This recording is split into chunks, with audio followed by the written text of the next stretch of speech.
Australia के शहर Sydney के साहिल पर मुसल्लह अफराद ने शहरियों पर फायरिंग कर दी। 12 अफराद हलाक और 18 जख्मी हो गए। खैर मुल्क मीडिया के मुताबिक फायरिंग का वाकया सिडनी के बाउंडी बीच पर पेश आया, जहां पे 2 मुसल्लह अफराद ने शहरियों पर फायर खोल दिए। पुलिस ने कार्रवाई करते हुए एक हमलावर को हलाक और दूसरे को हिरासत में ले लिया। दूसरी जानिब ऑस्ट्रेलवी वज़ीर आज़म एंथोनी अल्बानीज़ ने साहिल पर फायरिंग के वाकये को तकलीफ दे करार दिया।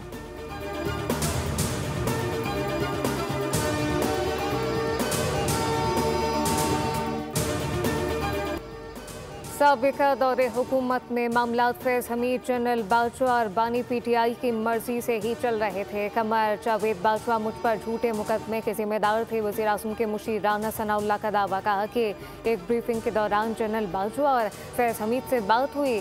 जनरल बाजवा ने कहा, राना बहुत मोटे हो गए हो, जेल में बहुत स्मार्ट थे। फैज़, राना साहब को दोबारा स्मार्ट बनाओ। मैंने जनरल बाजवा को कहा कि मुझ पर मुकदमा आपने ही बनवाया, अल्लाह इस दुनिया ही में इसका हिसाब करेगा।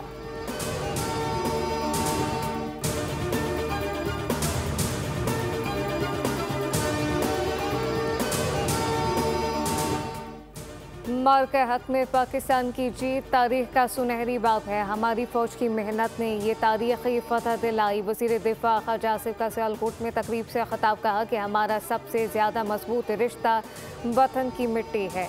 अफवाज पाकिस्तान ने इस वतन की हिफाजत की। आने वाली नस्लें पाकिस्तान की जीत ता क़यामत याद रखेंगी। इस जंग में हमने एक मुनफरिद मकाम पाया।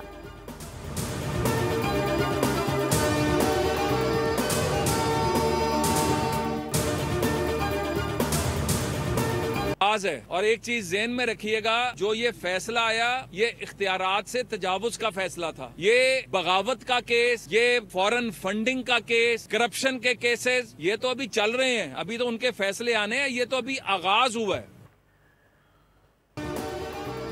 फैज़ हमीद को सजा, पाकिस्तान में नए बाब का आगाज है। पाकिस्तान की मुखालफत करने वालों के लिए अब पाकिस्तान में कोई जगह नहीं। फैज़ हमीद के खिलाफ इख्तियारात से तजावुज़ का केस है। बगावत और करप्शन के मुकदमात अभी चल रहे हैं। चेयरमैन वज़ीर आज़म यूथ प्रोग्राम राना मशहूद की मीडिया से गुफ्तगू। कहा कि पाकिस्तान की तरक्की के सफ़र का आगाज़ हो चुका। तरक्की के समरात आम आदमी तक भी पहुँचेंगे। मार के हक के बाद पाकिस्तान का आलमी सतह पर वक़ार बुलंद हुआ।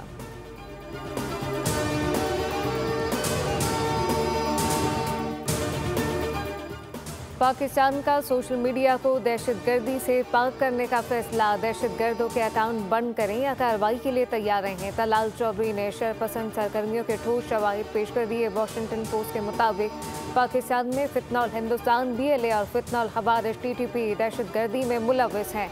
इन तंजीमों के सोशल मीडिया अकाउंट अफगानिस्तान और भारत से बराह रास्त ऑपरेट होते हैं। अक्सर दहशतगर्द हमलों की जिम्मेदारी भी यही दोनों तंजीमें कबूल करती हैं। तलाल चौधरी ने कहा कि पाकिस्तान दुनिया और दहशतगर्दी के दरमियान मजबूत दीवार है। पाकिस्तान के खिलाफ सरगर्म अनासर दीगर ममालिक के लिए भी खतरा बन सकते हैं। पाकिस्तानी हुकाम को एक्स की जानिब से महदूद ताउन हासिल है, जबकि दीगर सोशल मीडिया प्लेटफॉर्म दहशतगर्द सरगर्मियों पर नजर रखे हुए हैं।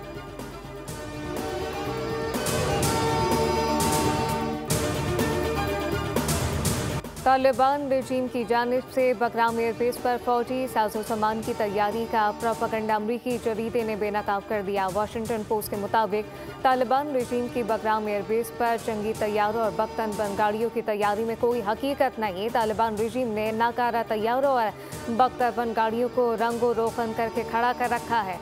सोशल मीडिया पर तालिबान ने बतौर गुमराह कुन प्रोपेगेंडा जंगी मशकें, तैयारों की मुरम्मत और अस्करी परेड दिखाई। अमरीकी सदर डोनाल्ड ट्रंप बकराम एयरबेस की वापसी का मुतालबा भी कर चुके। तालिबान रेजीम के दहशतगर्दाना अज़ाइम न सिर्फ खत्ते बल्कि आलमी अमन के लिए खतरा। हक़ाइक़ से वाज़ेह है कि तालिबान रेजीम दहशतगर्दों की पुष्पनाही जारी रखेगी।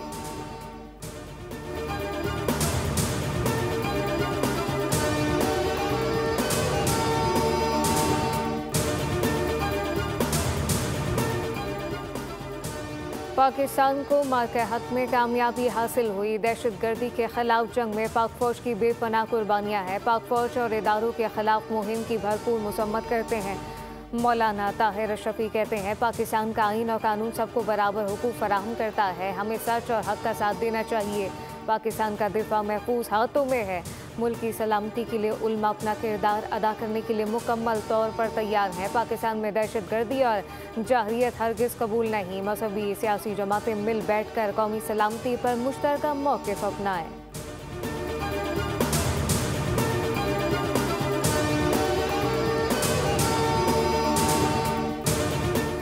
इंग्लैंड में कामयाबी के बाद PSL का अमरीका में भी रोड शो। चेयरमैन PCB और कौमी मेंस क्रिकेट टीम के 6 खिलाड़ी शरीक अमरीका में। पाकिस्तानी सफीर रिजवान सईद शेख ने तकरीब से ज़्यादा ख्याल करते हुए कहा कि पाकिस्तान सुपर लीग आलमी सतह पर ब्रांड बनकर उभरा है। खेल सिफारतकारी और सकाफतों की पहचान का बड़ा जरिया है। चेयरमैन PCB मोहसिन नकवी ने कहा कि PSL को नंबर 1 लीग बनाने के लिए काफ़ी काम की ज़रूरत है। सरमायाकारी करने वालों को खातिर खा फ़ायदा मिलता है। पाकिस्तान सुपर लीग में नौजवान टैलेंट को सलाहियतें निखारने का मौका मिलता है।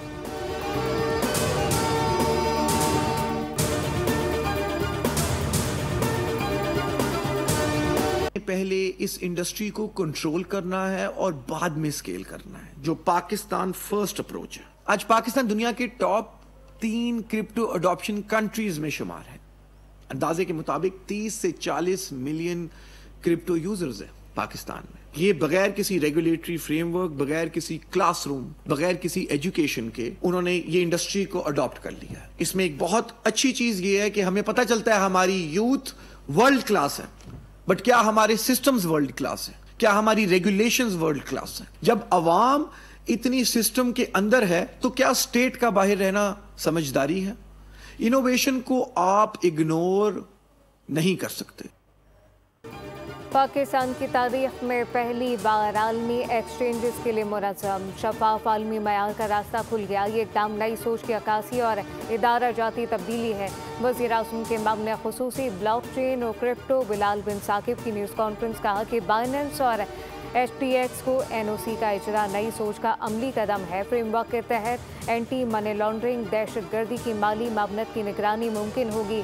दुनिया के बड़े माली मराकज़ इसी तरह के मरहलावार मॉडल अपनाते हैं। दुनिया के पहले 3 क्रिप्टो अपनाने वाले ममालिक में पाकिस्तान का शुमार होता है। बिलाल बिन साकिब ने कहा कि हमने आलमी मालियाती निज़ाम के तहत बर्वक़्त और दुरुस्त फैसले करने हैं। कानून और मुनज़्ज़म रास्ते के बगैर सलाहियतों का कोई फ़ायदा नहीं। 3 से 4 करोड़ पाकिस्तानी डिजिटल असासे इस्तेमाल करते हैं। पाकिस्तान में डिजिटल असासे अपनाने की बेपनाह सलाहियत मौजूद है, जबकि पाकिस्तान अगले 10 साल में टेक्नोलॉजी के ज़रिए अपनी खुद मुख्तारी मुस्तहकम कर चुका होगा।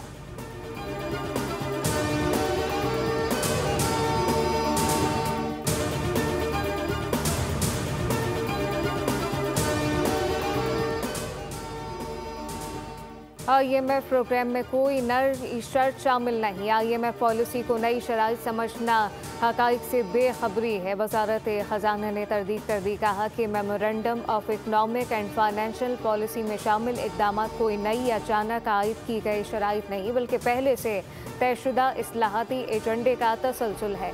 वज़ारत ख़ज़ाना के एलामिया के मुताबिक IMF के अहम कंट्री पॉलिसी फ्रेमवर्क में कोई नई चीज़ शामिल नहीं की गई। हुकूमत पाकिस्तान ने प्रोग्राम के आगाज़ पर अपनी मुजव्वज़ा इस्लाहाती पॉलिसियाँ IMF को पेश की, जिन्हें मरहलावार MFFP का हिस्सा बनाया जाता है। ये इस्लाहत मुल्क के माशी इस्तेहकाम और पायदार तरक्की के लिए नागुज़ीर है। हर IMF जायजे में नए इक़दाम शामिल करना मामूल का हिस्सा है, ताकि प्रोग्राम के आगाज़ में तयशुदा हतमी अहदाफ बतदरीज हासिल किए जा सकें।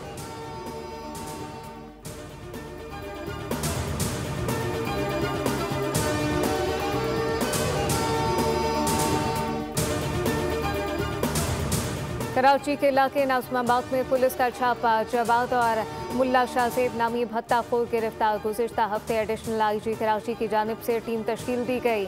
SSP SIU doctor Imran Khan की प्रेस कॉन्फ्रेंस बताया, खुफिया मालूमात, डिजिटल और दीगर शवाहिद की बुनियाद पर कार्रवाई की गई। जवाद, रेहान, मुल्ला शाहज़ेब कराची में भत्ताखोरी का नेटवर्क चलाते थे। मतलूब मुल्ज़िम रेहानुद्दीन को SIU ने मुकाबले के बाद ज़ख्मी हालत में गिरफ्तार किया। मुल्ज़िम रेहानुद्दीन ने तफ्तीश के दौरान गिरोह के दीगर मुल्ज़िमान से मुतल्लिक बताया। कार्रवाई में 17 अफराद को हिरासत में ले लिया गया।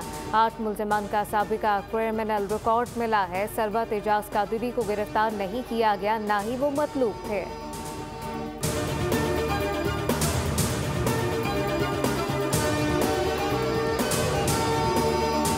डीएसपी उस्मान हैदर की बीवी और बेटी की गुमशुदगी का drop scene. DSP Usman Haider ने अहलिया और बेटी को कत्ल करने का एतराफ़ कर लिया।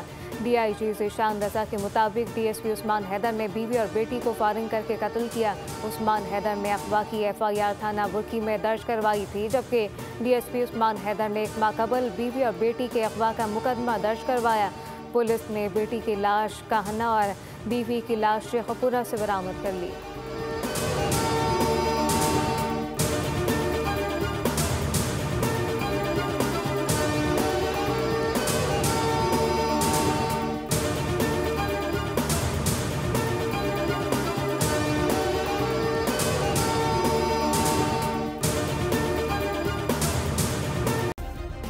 सब्सक्राइब करें और बेल दबाएं ताकि कोई खबर रह न जाए।